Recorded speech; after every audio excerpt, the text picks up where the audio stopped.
सास की सोच। गौतम, जा अपनी जोरू को बोल, अभी थोड़ी देर में तैयार होकर नीचे आ जाना। वैसे भी सारे मेहमान आ चुके हैं। जी माँ। अरे गौतम की माँ, कब मिला रही हो अपनी बहू से? मैंने तो उसकी सुंदरता के बड़े चर्चे सुने हैं। आज हम भी तो देखे कितनी सुंदर है। वैसे मेरी बहू से तो कम ही होगी। काकी, भाभी इतनी सुंदर है ना कि हमको डर है कहीं किसी की बुरी नजर ना लग जाए। देखते हैं कितनी सुंदर है। अरे अब चुप कर और देख अपनी भाभी को, तैयार हुई या नहीं। अरे लो, भाभी आ गई। कितनी सुंदर है, इसके चेहरे पे तो चांद सी चमक है। सुन रिमझिम, क्या नाम है तेरी भाभी का? सही पहचाना आपने, चांदनी है मेरी भाभी का नाम। क्या हुआ काकी, मुंह से बाहर शब्द नहीं निकल रहे? या चांदनी भाभी की चांद सी सुंदरता ने आपका मुंह बंद करवा दिया? हाँ, सुंदर तो है, पर सुंदरता से क्या होता है? लड़की में गुण भी तो होने चाहिए।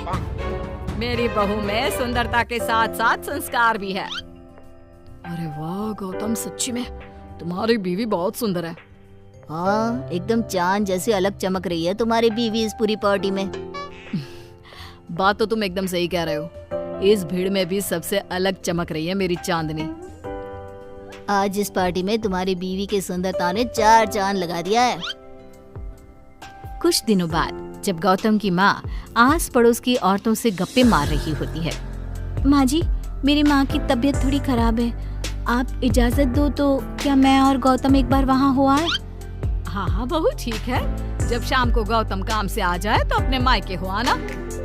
ये क्या उसने बोला और तुमने जाने दिया?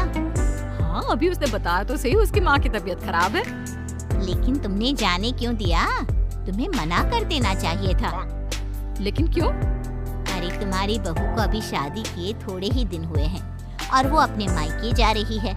अरे घूमने थोड़ी ना जा रही है, वो अपनी माँ को देखने जा रही है। अरे कुछ नहीं जानती, बहुत भोली हो।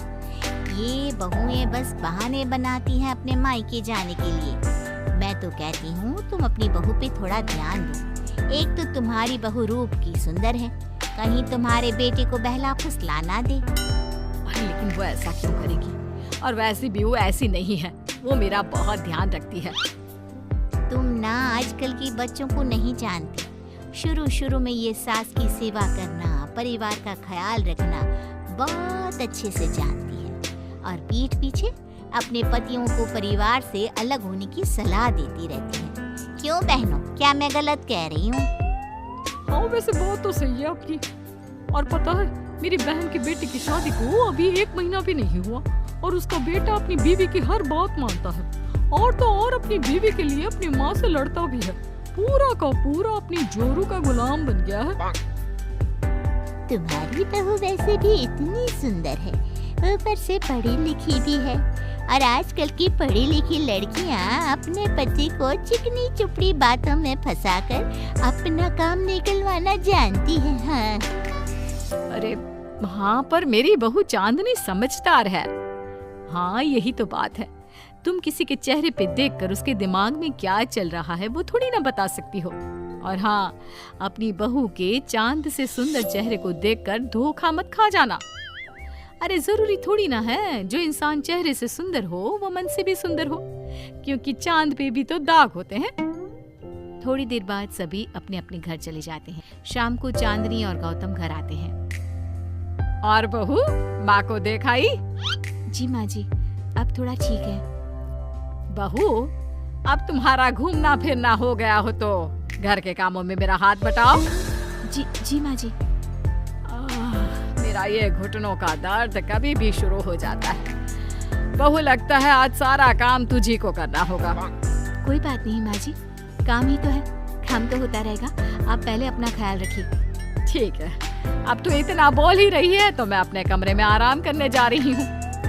अगले दिन सुबह जब गौतम ऑफिस के लिए निकल रहा होता है। माँ, अब कैसा है तुम्हारे घुटनों का दर्द? ज्यादा तो नहीं हो रहा?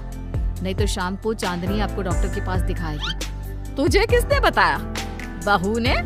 इतनी जल्दी तेरे पास मेरी चुगली भी कर दी? हाँ, चुगली नहीं, उसे आपकी चिंता है इसलिए उसने मुझे बताया। उसे डर था कहीं आपका दर्द बढ़ ना जाए। थोड़ी देर बाद चांदनी वहाँ आती है। माँ जी, मैं सोच रही थी हम लोगों को अब किसी दूसरे घर में शिफ्ट हो जाना चाहिए। लेकिन क्यों? और अचानक से तुम्हें ये ख्याल क्यों आया? वो माँ जी, मेरी एक सहेली अपना घर बेच रही है और उसका घर गौतम के ऑफिस के पास पड़ता है। और देखिए ना, गौतम को यहाँ से ऑफिस कितना दूर पड़ता है और आपके लिए भी बाजार दूर पड़ता है। अगर हम वो घर खरीद लेते हैं तो हमारा कितना फायदा है। गौतम को ऑफिस के लिए दूर नहीं जाना पड़ेगा और आपको जब शॉपिंग जाने का मन करे आप जा सकती हो। ऊपर से वो मेरे दोस्त हैं तो वो हमें घर थोड़े कम दाम में भी बेचेगी। हाँ, बात तो तुम सही कह रही हो। कोई जरूरत नहीं है घर बदलने की। और तू क्या अपनी बीवी के हाँ में हाँ मिला रहा है? लेकिन माँ, मैंने एक बार बोल दिया ना तो बस, अब इसके बारे में कोई बात नहीं होगी। और ये कहते हुए वो अपने कमरे में चली जाती है। चांदनी भी उनके पीछे पीछे चली जाती है। क्या हुआ माँ जी? मैं कुछ दिनों से देख रही हूँ आप कुछ अजीब सा बर्ताव कर रही हैं। क्या अजीब सा? ऐसा ही तो करती हूँ। अगर तू मुझसे घर के बारे में बात करने आई है तो पहले ही कह देती हूँ, बिल्कुल नहीं। नहीं माँ जी, घर के बारे में बात करने नहीं आई। माँ जी, मुझसे कोई गलती हो गई है क्या? अगर कोई गलती की है तो डांट दीजिए, बात कीजिए। पर माँ जी, ऐसा व्यवहार मत कीजिए। मैं बिल्कुल बुरा नहीं मानूंगी। और अगर आप अभी बताना नहीं चाहती तो आपका जब मन करे बता देना। मैं बस इतना ही कहना आई थी। कहीं मैं आस पड़ोस की औरतों की बातों में आके अपनी बहू के साथ गलत तो नहीं कर रही? और वैसे भी वो सही तो बोल रही थी। उसने मेरे और गौतम के बारे में ही तो सोचा। वो हमारे बारे में इतना सोच रही है और मैं दूसरों की बातों में आकर उस पर शक कर रही हूँ। कुछ दिनों बाद काकी गौतम के घर गौतम की माँ से मिलने आती है। और गौतम की माँ कैसी हो? मैंने सुना तुम घर बदल रही हो। हाँ, वो वहाँ से गौतम का ऑफिस पास पड़ता है ना, वहाँ की तरफ ज्यादा सुविधाएं भी हैं। लेकिन इतनी जल्दी तुमने घर कैसे ढूंढा? किसने बताया? मुझे भी बताओ, मुझे भी अपना घर बदलना था। ये चांदनी का आइडिया था, उसी ने घर ढूंढा। देखा, मैंने कहा था ना, इसने अभी से अलग घर ढूंढना भी शुरू कर दिया। देखो, इसमें मेरी भी रजामंदी है। और तुम क्या मेरी बहू की जासूसी करने यहाँ आती हो या मेरा हाल चाल पूछने? मैं तो बस। और एक बात मेरी ध्यान से सुन लो, मेरी बहू भी सुंदर है, उसका मन भी उसी की तरह सुंदर है। और एक बात, चांद में दाग जरूर होते हैं, पर जिस तरह आसमान के सभी तारे मिलकर चांद जैसी चमक नहीं दे सकते, उसी तरह मेरी बहू चांदनी की सुंदरता और खूबियों की बराबरी तुम्हारी या और किसी की बहू नहीं कर सकती। कहने की जरूरत नहीं। काकी कोई भी जवाब दिए बिना चुपचाप वहां से उठकर चली जाती है।